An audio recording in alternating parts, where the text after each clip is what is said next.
Some of you will remember that there's a family. It's a family of 9 that live in a kiosk outside of my building. And when I first returned back after seeing about my mom, um, I had gotten enough money. I put some of my own, and other people helped me, and I was able to feed them once a week on Sundays. They would come and we sit in a circle and we would break bread. And I made sure whatever was cooked, they was able to have it to go. Put it into a styrofoam container, and they could go back and eat a little bit the next day. Well, the eldest child is a girl named Mary, and she had a little baby named Nee.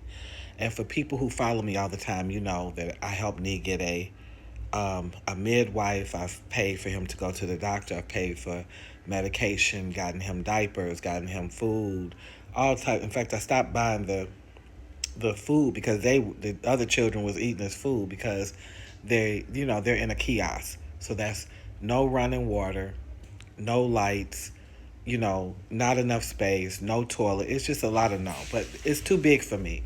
I can only do what is within my power, and I only do what the spirit guides me to do, and I'll get just enough resource for that. Well, I was invested in me, because sometimes I would even bring me in and talk to him and rock him, but he hadn't met any of his milestones. I'm sorry, I'm fighting a cold. He hadn't met any of his milestones. He couldn't lift his head. He couldn't. Basically, you know, he was damaged, but to me, the damage was primarily due to nutrition.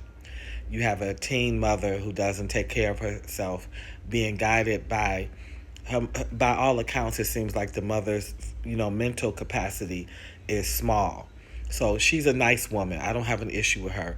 We can't talk, although they are happy to see me because, she doesn't speak any English. She's a Fonte woman, but she's happy to see me. She knows I'm a friend.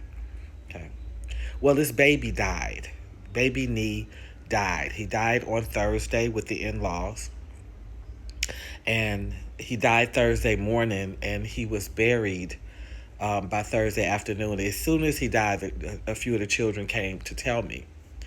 And, this is my first time facing this, to be uh, in a different country, among a different culture. And the group I'm most familiar with are the guys and the airways, and more guys than anything because I'm in Guyland.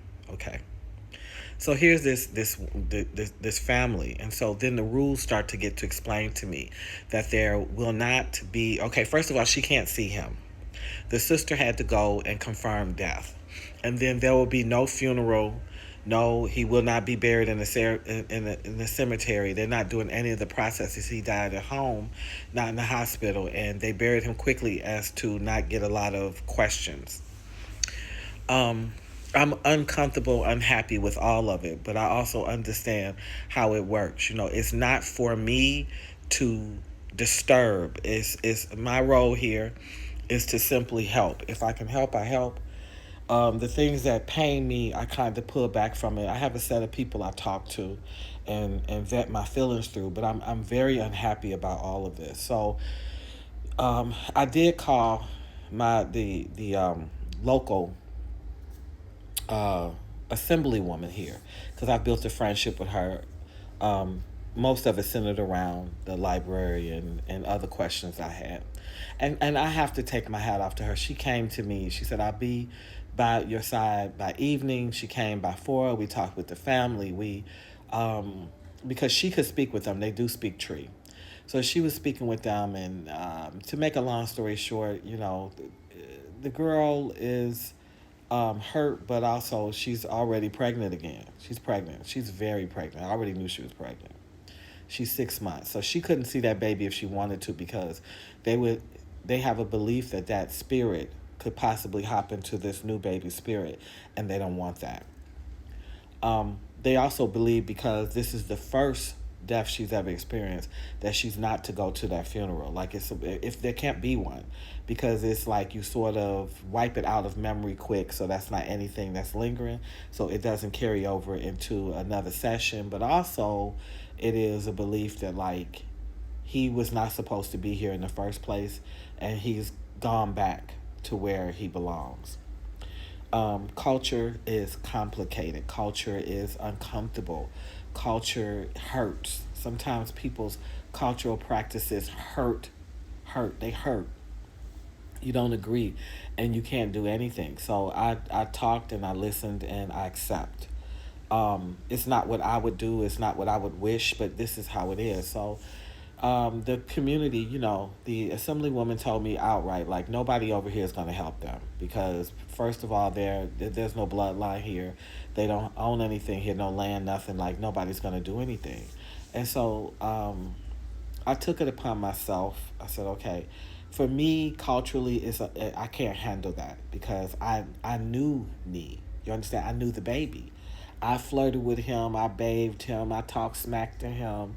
I've giggled at him. So for me, he's in my memory, and the mere fact that you did a rush, burial doesn't erase it. In fact, he's more prominent because the one regret I only have one regret with Nee because that was her baby and this is his life and that's his mom and this is his plight.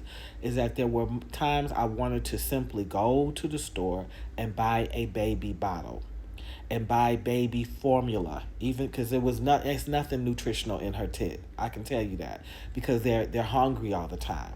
All of them are malnourished. Okay, but who can withstand it better are the big ones, not an infant. So, but I had wanted to, I said, and I fought that urge, trying to stay in my lane, not do too much, not get too attached. But it was so many times I wanted to just say, look, because they trusted me with him. They have complete faith in me with as it applies to them. I wanted to just bottle feed him.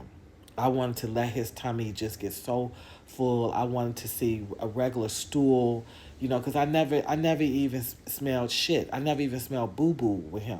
And breast milk, it lets out like a kind of an eggish type substance. It's not like brown fecal, but still, when I think back, even times I brought the diapers, I'm like, he just didn't even have enough to break down and push out or whatever, and that's a regret. So moving forward, because she has one in her stomach now. And part of the reason why I called the assemblywoman is I said, this is about to happen again. They still out here in this kiosk. They're still dealing with the potential for pneumonia, malaria, typhoid, cholera, all of this stuff. And he's out here. There's all these people piled in there. It's not enough space. It's not sanitary. It's all these things. So I said, this time around, I want to have at least a couple of cans of milk. I want to have a bottle, and I want to be able to say, let me feed this baby to give it a shot. Okay. So I called up. I went to my community family. I called up my Dow lady, and she happened to stop by, and she was willing to cook for me. I said, from where I come from, when somebody dies, people at the minimum they will bring you food. They're gonna bring you some food, and you shouldn't have to cook because you're grieving. So they're not grieving in any sort of standard way, and children are kind of funny. They'll look like things that affect them, and you find out later on it affected them quite a bit. So I was able to talk with the children then. I said, listen, because a couple of them came and told me they was hungry. I said, hold off. I remember Nee. Okay, I remember him. This is as much as this is for you, it's for me.